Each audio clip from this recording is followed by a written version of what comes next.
Dear brothers and sisters, today I'm recording this video in Toronto, in Canada, and I want to say about the Orthodox faith here in Canada.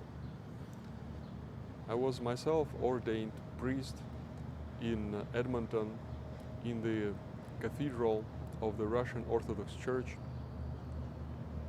quite a few years ago, and served on the farm parishes in Alberta.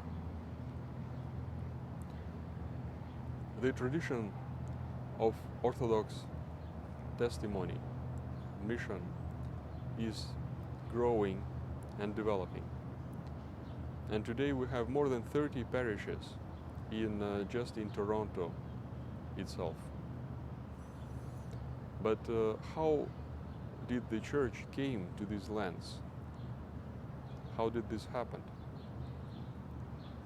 The earliest arrival of missionaries to North America was in 1794. It was a mission by the monks of Valaam monastery in Russia, headed by Saint Herman of Alaska.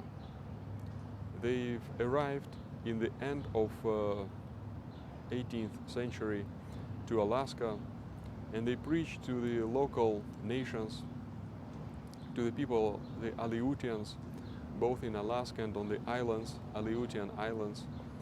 And from that Orthodox stronghold, the faith has spread all across North America. And we see accounts of Orthodox witnessing in Quebec already in 1860s, 1870s. Tsar Alexander II, he presented the Codex Sinaiticus, a reprinted copy of it, in 1879. He presented it to the college in Quebec, Lennoxville, because there was a very good cooperation between this college and the Orthodox Church.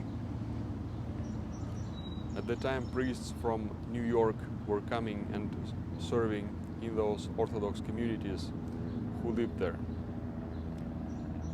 But the first recorded, officially documented divine service, liturgy, was held in the place called Wostock in Alberta in 1897, in June.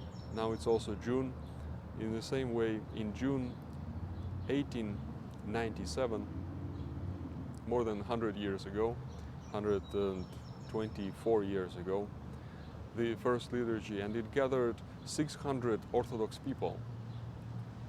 Already so many, because those were farmers, ruse by nationality, well, basically it's Russians, coming from Western Ukraine, the place called Galicia, and they were farmers. They were very well experienced trained in farming, in crops, and they were developing. They were pioneers. They were developing the great, vast valleys and forests of Canada, in Alberta, Manitoba, Saskatchewan, beginning from the late 19th century. And those people, they were very strong in their faith, and they've taught their children Orthodox faith, and they've done witnessing to other immigrants who were coming from all over the world. And at that time, the missionaries were coming, mainly the Alaskan missionaries. We know that in the 60s, in 1860s, there were maybe only 6 priests in the whole North America, Canada and US, other than the Alaska. There was a strong Orthodox presence in Alaska already. But across the whole North America, maybe only about 6 priests. Later there were more, but still not enough to go to all those vast places in the different farms. Myself, when I was doing practice in Alberta, there were, I think, 18 parishes that had to be served just by one priest. So the priest had to go to all those different farms and villages, okay, in a schedule. Every Sunday it's a different church, and this takes a lot of missionary spirit. It's quite different from traditional way that a town or a city or a village has one priest and one community. It's like a family.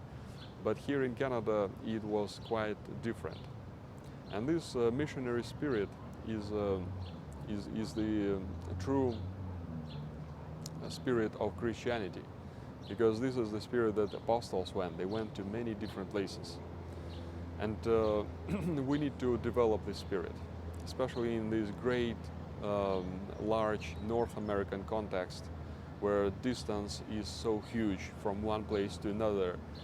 Population density is low, but people who believe in God are even fewer. So there is a great need for a life ministry and testimony about faith. So on that, in those days, in the end of 19th century, beginning of the 20th century, there were the parishes, the Orthodox parishes, were all united in the one jurisdiction. It was one family. It was called the Ruse Church, Ruse Orthodox Greco-Catholic Church, under the jurisdiction of the Russian Church. That was the full name. It was one entity, and it embraced united people of all nations. Arabs, Greeks, Russians, Ukrainians, Serbians, Bulgarians, Romanians, all of them were all united together, and this is the way it's supposed to be. And they were headed by Saint Tikhon. At that time he was Archbishop of New York. Later he became Patriarch of Russia during the time of Bolsheviks, the civil war in Soviet Russia. But earlier, in late 1800s and early 1900s, he served here on this American-Canadian soil. In one of the parishes that I was serving in Alberta, there is still a letter that is preserved on the consecration of a little church in that place, like a farm parish chapel. That was signed by him. He wrote it as a blessing for this place in 1904, and they still preserve it. Nothing has changed. And the communion, the descendants of those people who were establishing this church more than 100 years ago are still there, and they are still Orthodox, and they still do ministry and testimony about Christ and their faith. So let us pray for mission in Canada, that God may send more ministers, more priests to this area. And in the following video I will say about the present situation with the Orthodox mission and ministry here in Canada. May God bless every one of you. Amen.